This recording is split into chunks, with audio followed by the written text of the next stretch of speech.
Cinderella की अनकही कहानी।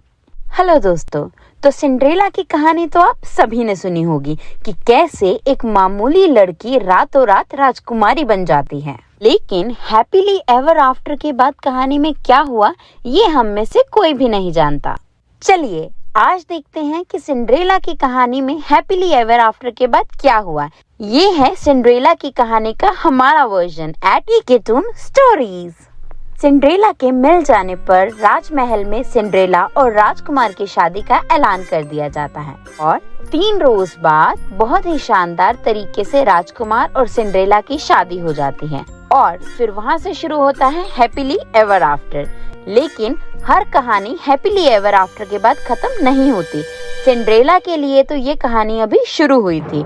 तो ये है सिंड्रेला की जिंदगी का 2nd चैप्टर। आज है राजमहल में सिंड्रेला की पहली सुबह। सिंड्रेला जब सुबह उठती है तो देखती है कि राजकुमार अपने कमरे में नहीं है और वो कमरे में बिल्कुल अकेली होती है। उसे कुछ समझ नहीं आता कि वो क्या करे, क्योंकि अपनी पुरानी जिंदगी के हिसाब से तो अभी उसे उठकर किचन में जाकर खाना बनाना था और पूरे घर की सफाई करनी थी, पर ये तो राजमहल था। जैसे ही सिंड्रेला अपने कमरे का दरवाजा खोलती है तो बाहर दास दासियों की लाइन लगी हुई होती है जो कि उसके उठने का इंतजार कर रहे होते हैं। और जैसे ही उन्हें पता चलता है कि सिंड्रेला उठ गई है तो एक दासी तरह तरह के शाही कपड़े लेकर आ जाती है, तो एक तरह तरह के शाही पकवान। इतने सुंदर कपड़े, गहने और खाना सिंड्रेला ने पहले कभी नहीं देखा था। उन्हें देखकर सिंड्रेला बहुत ही एक्साइटेड हो जाती है और वो जल्दी जल्दी खाने लगती है, पर देखती है कि दास दासियां उसकी तरफ देखकर कुछ खुसर पुसर कर रहे हैं। अरे ये राजकुमारी जी इतना जल्दी जल्दी क्यों खा रही हैं? ऐसे उन्होंने ऐसा खाना कभी देखा ही ना हो। अरे तुम्हें पता नहीं है क्या, ये पहले एक मामूली लड़की ही थी, तो कहाँ देखी होंगी इतनी शाही चीजें। ये सब देखकर सिंड्रेला सोच में पड़ जाती है।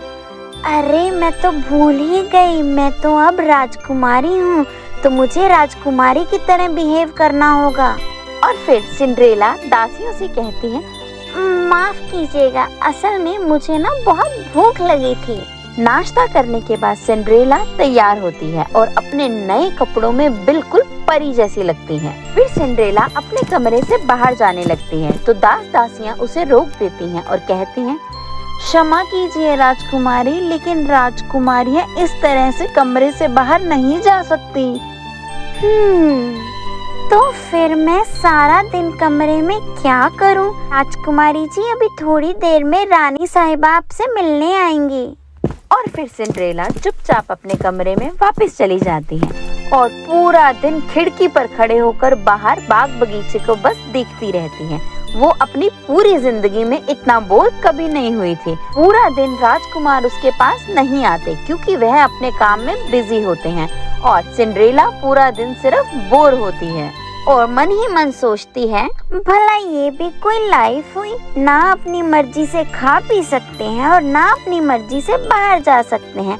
इससे बेहतर तो मैं एक आम लड़की ही थी, जब मन करता था कहीं भी जा तो सकती थी। चाहे मेरी माँ और बहनें मुझ पे अत्याचार करते थे, पर फिर भी मैं फ्री तो थी। यहाँ तो मुझे कैद जैसा फील हो रहा है। खैर, इसी तरह काफी दिन बीत जाते हैं और सिंड्रेला को अपनी नई जिंदगी में ढलने में बहुत परेशानी होती है। कभी वे कुछ ऐसा बोल देते हैं कि सभी दास दासियां और दरबार के लोग हंसने लगते हैं, तो कभी वे खुद की ही महल में खो जाती है और उसे अपना ही कमरा नहीं मिलता। रानी साहिबा ने भी सिंड्रेला से काफी बार कहा कि अब उसे अपने मामूली तौर तरीके बदलने होंगे और राजमहल की जिंदगी के हिसाब से ढलना होगा। वो अब इस राज्य की होने वाली रानी है, इसलिए उसे रानी की तरह बिहेव करना होगा और अपनी रिस्पॉन्सिबिलिटी समझनी होगी।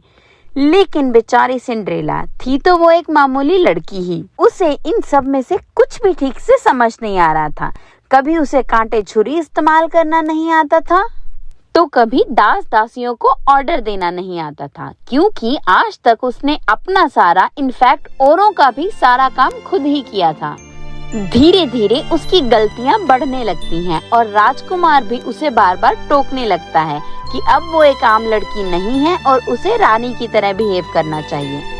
दरबार में सभी लोग ये बातें करने लगे थे कि क्या वाकई ही सिंड्रेला रानी बनने के लायक है, और सच पूछे तो अब राजकुमार को भी यही लगने लगा था और कहीं ना कहीं मन ही मन सिंड्रेला भी यही सोचती थी, मुझसे तो दिन भर कोई ना कोई गलती होती ही रहती है, क्या मैं सच में रानी बनने के लायक हूँ भी। और जैसे कि सारे राजमहल षड्यंत्रों से भरे होते हैं, यहाँ भी एक षड्यंत्र शुरू हो गया। राजमंत्री की बेटी सोनाली, जो कि राजकुमार से शादी कर खुद रानी बनना चाहती थी, ने एक चाल चली। उसने एक सेवक को सिंड्रेला के पास भेजा, जिसने सिंड्रेला से जाकर बोला, राजकुमारी जी, आपको हमारे साथ चलना होगा। राजकुमार जंगल में शिकार खेलने गए थे और वहाँ उन्हें बहुत चोट आई है और वो आपको अपने पास बुला रहे हैं। सिंड्रेला बिना कुछ सोचे समझे उस सेवक के साथ जंगल की तरफ चलने लगती है और वहाँ से सिंड्रेला का अपहरण हो जाता है। पर सोनाली रानी साहिबा और राजकुमार से कहती है, राजकुमार, रानी साहिबा, मुझे तो लगता है सिंड्रेला यहाँ से भाग गई है। वैसे भी वो कोई जिम्मेदारी ठीक से निभा नहीं पा रही थी, बल्कि वो कल मुझे कह भी रही थी कि मैं तो तंग आ गई हूँ इस राजमहल की जिंदगी से, इससे तो मैं पहले ही बेहतर थी, मैं तो यहाँ से चली जाऊंगी। और रानी साहिबा और राजकुमार को सच में लगता है कि शायद सिंड्रेला वहाँ से चली गई है। राजकुमार मन ही मन सोचता है, सिंड्रेला, ये तुमने अच्छा नहीं किया। मैंने तुम्हें इतना प्यार किया और राजकुमारी बनाकर रखा, लेकिन तुमने उसकी बिल्कुल कदर नहीं की। ये सब कुछ सिंड्रेला के पुराने दोस्त चूहा और पक्षी देखते हैं और कोशिश करते हैं कि वो राजकुमार को बता सके कि सिंड्रेला अपनी मर्जी से नहीं गई है, बल्कि कहीं गायब हो गई है। लेकिन हर बार कोई ना कोई सेवक उन्हें राजमहल में जाने से रोक देता। उधर सिंड्रेला एक काल कोठरी में बंद है। अरे ये मेरे साथ क्या हुआ, मुझे तो कुछ भी समझ में नहीं आ रहा है। और रानी साहिबा ये आदेश दे देती हैं कि अगर 4 दिन में सिंड्रेला वापस नहीं आई तो राजकुमार की शादी सोनाली से होगी। तभी फेरी गॉड मदर सिंड्रेला के सामने आती हैं और सिंड्रेला को पूरी कहानी समझाती हैं कि कैसे सोनाली ने उसके भोलेपन का फायदा उठाया उसका दोस्त बनकर, और उधर रानी साहिबा और राजकुमार को उसके खिलाफ भड़काया। फेरी गॉड मदर, अब मैं क्या करूं, मुझे तो ये सब पता ही नहीं था। सिंड्रेला, तुम्हें किस्मत ने एक बहुत ही अच्छा मौका दिया अपनी जिंदगी को सुधारने का, लेकिन तुम अपने भोलेपन में उसे गवाती जा रही हो। तुम्हें बहुत ही समझदारी से काम लेना होगा। अब तुम कोई आम लड़की नहीं, बल्कि एक राज्य की होने वाली रानी हो। तुम्हें सच में राजमहल के तौर तरीकों को जल्दी से समझना और सीखना होगा। इस तरह के षड्यंत्रों का सामना करने के लिए बहुत ही काबिल बनना होगा। तुम आज तक सभी चीजों को बहुत ही लाइटली ले रही थी, इसीलिए तुमसे गलतियां हो रही थी। वेरी गुड मदर, लेकिन अब मैं क्या करूं? आप मेरी मदद करें ना। और फिर फेरी गॉड मदर सिंड्रेला को लेकर राजमहल पहुंचती हैं, जहां पर सोनाली और राजकुमार की शादी का आयोजन चल रहा होता है। और सिंड्रेला बोलती है, राजकुमार रुकिए, शादी नहीं कर सकते। सिंड्रेला, लेकिन तुम कहाँ थी? तुम तो हमें छोड़कर चली गई थी। नहीं नहीं राजकुमार, मैं आपको छोड़कर कहीं नहीं गई थी, बल्कि इस सोनाली ने षड्यंत्र रचकर मुझे काल कोठरी में बंद कर दिया था।